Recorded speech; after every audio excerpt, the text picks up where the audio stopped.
Hello guys, कैसे हैं आप सब लोग। आई होप कि आप सभी लोग अच्छे से होंगे। तो आज मैं आप सभी लोगों को 12.1 अध्याय के दूसरे प्रश्न को बताऊंगा। तो प्लीज़ वीडियो को पूरा अंत। तो हमारा जो प्रश्न है वो है, किसी फ्लाईओवर की त्रिभुजाकार दीवारों को विज्ञापन के लिए प्रयोग किया जाता है। यानी कि ये एक हमारी भुजा है, यानी कि एक त्रिभुजाकार दीवार है, यानी कि प्लाट। इसका उपयोग विज्ञापन के लिए किया जाता है।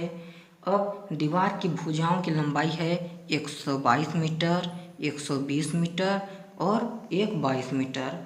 इस विज्ञापन से प्रति वर्ष 5,000 रुपये प्रति वर्ग मीटर की प्राप्ति होती है। एक कंपनी ने इस दीवार को विज्ञापन देने के लिए 3 महीने के लिए किराए पर लिया। उसने कुल कितना किराया दिया। दोस्तों देखिए, हमारा जो प्रश्न है तो वो क्या कह रहा है कि उसकी 3 भुजाएं हैं, निम्नलिखित हैं। तो चलिए हम लिख लेते हैं। सबसे पहले हमारा प्रश्न में दिया क्या क्या है, यानी कि दिया है, देखिए भुजा दिया है। तो भुजा हमारा क्या है, हम ए बराबर क्या ले लेते हैं, ए बराबर 122 मीटर और बी बराबर 120 मीटर और सी बराबर क्या कि 22 मीटर। दोस्तों ये है हमारी जो भुजा की माप। अब चलिए, अब हम यस यानी कि सेमी पेरीमीटर ज्ञात कर लेते हैं। सेमी पेरीमीटर ज्ञात करने का सूत्र क्या होता है कि ए प्लस बी प्लस सी बट्टे 2। अब देखिए अब ए हमारा क्या है 122 मीटर और बी हमारा क्या है 120 मीटर और सी हमारा क्या है 22 मीटर। अब बटे 2। दोस्तों जब हम इन सभी को जोड़ेंगे तो कितना आएगा 264 मीटर और बटे 2। दोस्तों जब हम इसे काटेंगे तो क्या होगा 132 मीटर और यहाँ पे मीटर में है इसलिए मीटर। बच्चों अब ये क्या हो गया कि 132 मीटर हमारा सेमी पेरीमीटर आ गया। अब हम हीरोन के सूत्र द्वारा इसका क्षेत्रफल ज्ञात करेंगे। क्षेत्रफल ज्ञात करेंगे तो किस सूत्र द्वारा, हीरोन के सूत्र द्वारा। तो चलिए देखते हैं कि हीरोन का सूत्र पर कैसे लगाते हैं। हीरोन का सूत्र क्या होता है कि S into S minus A into S minus B into S minus C, यही होता है हमारा सूत्र। यानी कि ये कौन सा सूत्र है, हीरोन का सूत्र है। इसी पर हमको लगाना है। तो अब देखिए यस बराबर हमारा क्या है 132 मीटर, यानी कि 132। अब इंटू यस हमारा अब क्या है 132 और माइनस ए हमारा क्या है 122। अब फिर इसी प्रकार से यस यानी कि 132 माइनस बी कितना है 120 है और फिर सी हमारा क्या है 132 माइनस 22।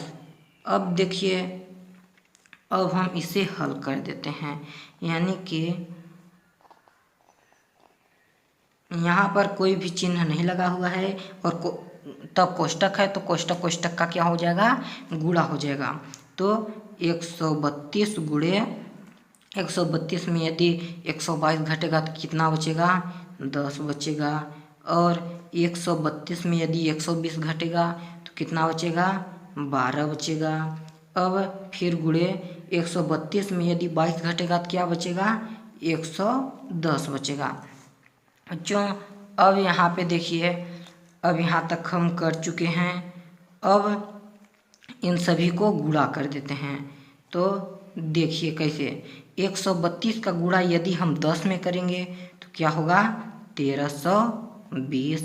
अब गुणे अगर 12 का गुणा हम 11 में करेंगे तो कितना होगा 132 होगा और एक जीरो बचा है तो एक जीरो। अब दोस्तों देखिए यहाँ पे एक 1320 है और यहाँ पर भी 1320 और करड़ी में है, इसलिए इनका जोड़ा बन गया, इसलिए हम इसे अलग ले लेते हैं।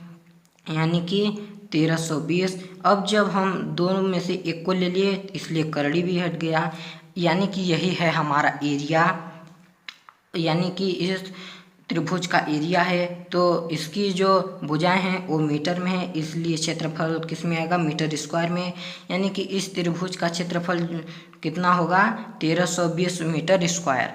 अब दोस्तों अब देखिए हमारा प्रश्न आगे का क्या कह रहा है कि प्रति वर्ष 5000 रुपये कमाती है। यानी कि देखिए ये जो प्रति वर्ष एक साल में 5000 रुपये कमाती है, तब एक कंपनी ने उसे 3 महीने के लिए लिया है। तो देखिए अब जब हम इसे आगे हल करेंगे तो क्या होगा कि अब हम इसका भाड़े पर लिए हैं ना, तो यानी कि कंपनी भाड़े पर ली है। तो अब क्या होगा देखिए, यानी कि जब हम ज्ञात करेंगे तो क्षेत्रफल की आवश्यकता होगी। तो क्षेत्रफल हमारा क्या है, 1320 है। अब गुणे 5000 जो कि रुपए है। अब गुणे कितना समय के लिए लिया है, 3/12, क्योंकि 5000 जो है तो वो एक साल का है। तब एक साल यानी कि तब कंपनी कितने में ले रही है, महीने में ले रही है, यानी कि तब 12 हो जाएगा। अब देखिए अब हम इसे हल कर देते हैं, यानी कि देखिए जो यहाँ पे पहले इतना का गुणा करते हैं, यानी कि 1 2 3 4 जीरो है, तो 4 जीरो तो यहाँ आना ही आना है, इसलिए पहले लिख लेते हैं 1 2 3 4। अब हम इसका गुणा कर देते हैं, 132 का गुणा 5 में कर देते हैं तो क्या होगा देखिए, 5 का गुणा 2 में करेंगे तो 5 दूना 10, 10 की 0, हासिल क्या है 1। अब 3 का गुणा यदि 5 में करेंगे तो 5 तिहाई 15 और 15 एक क्या होगा 16, 16 की 6 और हासिल 1। अब देखिए 5 का गुणा यदि 1 में करेंगे तो 5 एकम 5 और ये 6, ये हो गया। अब आगे क्या बचा है, आगे बचा है गुणे 3/2। दोस्तों यहाँ पे देखिए रुपए में है, इसलिए हम यहाँ पे रुपए लगा देते हैं।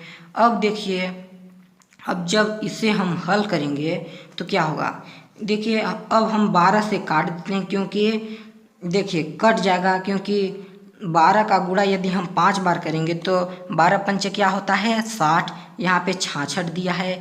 यानी कि इसे हम इस प्रकार कर सकते हैं, देखिए हम पहले 660 लेते हैं और 4 जीरो को छोड़ देते हैं, यानी कि ऐसे देखिए 660 और भागे 12। अब देखिए इसे कैसे करते हैं, 12 पंचे क्या होगा 60, यदि 6 बार लेंगे तो अधिक हो जाएगा, इसलिए 5 बार लेते हैं। अब बचता क्या है इसमें से 6 और 1 जीरो, यानी कि 0। अब फिर आ गया, फिर 12 पंचे क्या होगा 60 होगा, यानी कि कट गया, यानी कि हमारा क्या आ गया 55।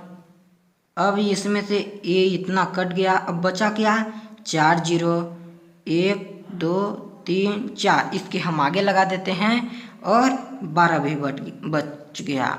अब देखिए अब बचा क्या है गुणा 3। अब हम इसे गुणा कर देते हैं, यानी कि देखिए 4 जीरो यहाँ पे है, तो जीरो को तो किसी भी संख्या से गुणा करेंगे तो 0 ही आएगा, इसलिए 4 जीरो हम पहले ही लगा लेते हैं, इसलिए 1 2 3 4। अब देखिए अब 55 का गुणा हमें 3 बार करना है, तो 55 का गुणा हम 3 बार कर लेते हैं। तो देखिए 3 से कर देते हैं तो 5 तिहाई कितना होता है 15, 15 की 5, हासिल क्या बचा 1। अब 5 तिहाई 15, 15 क्या होगा 16, यानी कि 165 आ गया। ये देखिए 165, इसको हम 0 के पहले लिख लेते हैं, यानी कि देखिए अब ये हमारा हो गया भाड़ा, यानी कि प्रश्न जो पूछा था उसने कुल कितना किराया दिया, तो ये हो गया, यानी कि उसने कुल 16,50,000 रुपये किराया दिया। तो यह प्रश्न खत्म होता है दोस्तों। तो मिलते हैं अगले वीडियो में। वीडियो देखने के लिए धन्यवाद।